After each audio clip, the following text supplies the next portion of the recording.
Olá, irmãos e irmãs, sejam muito bem-vindos no nosso curso Fortalecer a Família. Dando início à terceira parte, um tema novo, vamos iniciar com uma oração, um momento da oração para os casais fazerem juntos.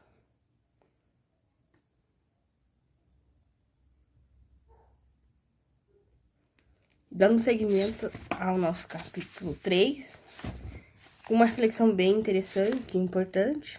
As palavras e o comportamento têm o poder de magoar ou ajudar, de provocar dor e sofrimento ou apaziguar, de suscitar dúvidas e temor ou instalar fé e coragem. Aqui fala a importância, da palavra, seja para a parte negativa ou positiva na família, Tem que pensar bem antes de falar, qualquer coisa.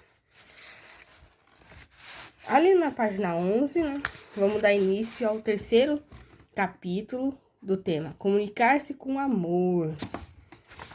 Os pais que se comunicam de modo cristão podem cumprir com mais facilidade seu sagrado dever de criar os filhos com amor e retidão, e ensiná-los a amar e servir uns aos outros, guardar os mandamentos de Deus e ser cidadãos cumpridores da lei, onde quer que morem. Qual é o seu grau de sucesso ao comunicar-se com seus filhos? O que você pode fazer para se comunicar de modo mais eficaz? São reflexões que vocês vão fazer durante a semana, irmãos e irmãs. A importância da boa comunicação. A má comunicação é tanto um sintoma como uma causa de problemas familiares. Pais e filhos irritados e frustrados costumam comunicar-se de maneira destrutiva. Estão menos dispostos a ouvir e mais propensos a fazer comentários negativos e ofensivos. Da mesma forma, quando tratados com palavras depreciativas e injuriosas, os pais e filhos tendem a reagir com atos e palavras inadequadas. Em certos casos, é preciso mudar a atitude em relação à vida antes de comunicar-se de modo positivo. Os pais podem romper os ciclos de comunicação destrutivas ao mudar sua maneira de ouvir e reagir, criando assim um ambiente salutar que pode proporcionar uma mudança de coração nos filhos. Práticas de comunicação nocivas. Lembrando que nocivas são negativas. Entre as práticas de comunicação comuns e afugentadas, os filhos podem citar: dar sermões de lições de moral, repreender e interrogar, demonstrar pouco caso, usar artifícios para disfarçar algo desagradável, tranquilizar de modo vazio e insincero, julgar, condenar, ameaçar, culpar, criticar, ridicularizar, falar de seus próprios sentimentos quando o filho precisa externar os dele. A comunicação cristã. As escrituras indicam que Jesus era lento para condenar. Ver João 8:3-11. Estava sempre pronto a perdoar. Ver Lucas 23:33-34. Era compassivo. Ver João 11:33-36. Atencioso com sua família. Ver João 19:25-27. Pagava o mal com o bem. Ver Lucas 22:50-51. Amava as crianças. Ver 3º Nef 17:21-24. Era grato. Ver Lucas 17:44-48. E estava sempre ávido por servir. João 13:4-17. E disposto a sacrificar-se. Ver Mateus 26:35-45. O presidente David Mack ensinou: ninguém pode sinceramente resolver aplicar em seu cotidiano o ensinamento de Jesus Cristo de Nazaré, sem sentir uma mudança. Próxima página, 12. Em sua natureza, a expressão nascer de novo tem um significado mais profundo do que muitas pessoas pensam. Ao seguir os ensinamentos de Cristo, você vencerá qualquer tendência de comunicação ineficaz e nociva que porventura tiver. Ao adquirir atributos divinos no decorrer do tempo, você lidará melhor com seus sentimentos e comportamentos. Estará mais apto a reagir de maneira adequada quando os filhos forem desrespeitosos e indisciplinados e demonstrará amor em suas interações com eles. Na página 12 ainda, tema: melhorar a comunicação na família. Os problemas de comunicação aumentam com o passar do tempo. Em geral, é difícil determinar quando começam os problemas e em que os começam. E culpar alguém tende a fazer mais mal do que bem. Segue alguns dos princípios para melhorar a comunicação. Pagar o mal com o bem. Uma maneira eficaz de interromper formas de comunicação destrutivas é seguir o exemplo de Jesus, pagar o mal com o bem. Ele fale com um tom de voz sereno, mesmo quando o interlocutor gritar com você. Fale de maneira respeitosa, mesmo que seu filho se mostre impertinente. Age de modo ponderosa e ponderado, ainda que seu filho se exalte. Faça ao filho sofrer as consequências caso viole as regras da família. Ver a 9ª sessão. Procure o que há de bom em seus filhos.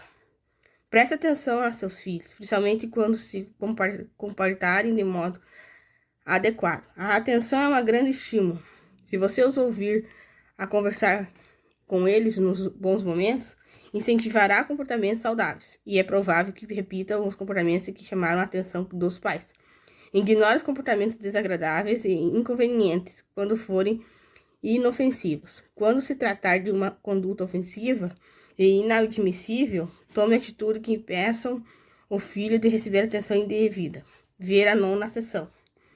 Escutar os filhos. Os filhos tendem a comportar-se bem quando se sentem valorizados e respeitados. Você pode ajudá-los a sentir-se assim ao escutá-los e aceitar seus sentimentos. Em certos casos, eles terão sentimentos que talvez não sejam de seu agrado. No entanto, os sentimentos indesejáveis tendem a mudar quando os filhos têm a oportunidade de falar e respeitar os deles. Segue sugestão de como escutar. Exemplo. Mostre-se interessado e disposto a escutar. Sente-se e preste atenção a seu filho. Se suas palavras manifestarem interesse, mas seus atos revelarem descaso ou impaciência, o filho acreditará em sua linguagem corporal. Faça perguntas que induzam seu filho a falar. Você pode, por exemplo, dizer: parece que algo o incomoda, gostaria de falar a respeito? Qual é a sua opinião sobre isso? Ou fale mais. Identifique e nomeie os sentimentos do filho. Seus filhos se sentirão à vontade quando você for capaz de identificar os sentimentos deles e dar-lhes nome. Eles saberão que outra pessoa os compreende. Você pode dizer: você ficou magoado quando o João não o convidou para a festa, não é? Escute ativamente, parafraseie o que ouvir. Parafraseie. Escute cuidadosamente sem interromper. Durante a pausa, reformule o que julga ter compreendido do que seu filho está dizendo e sentindo. Deixe seu filho corrigir o que você disse. Seja respeitoso e demonstre empatia. Não distorça as mensagens de seus filhos nem adicione ideias. Ou seja, tem que ouvir e entender o que os filhos estão falando, né? Sempre importante. Na próxima página, página 13, não fique na defensiva se o filho tiver alguma queixa contra você. O Elder Burke Patterson, dos 70, ensinou: escutem para compreender, não para necessariamente concordar. Se algo que seu filho disser for verdade, reconheça-o em vez de defender-se. Os sentimentos de ira costumam desaparecer quando o filho consegue exprimi-los. Externe seus sentimentos de modo adequado quando estiver aborrecido. Os maiores erros cometidos pelos pais costumam acontecer quando estão furiosos. Palavras proferidas sob a influência da ira deixam feridas difíceis de cicatrização. As manifestações inadequadas de irritação costumam vir na forma de frases cujo sujeito é o pronome você. Um exemplo: você não consegue fazer nada direito?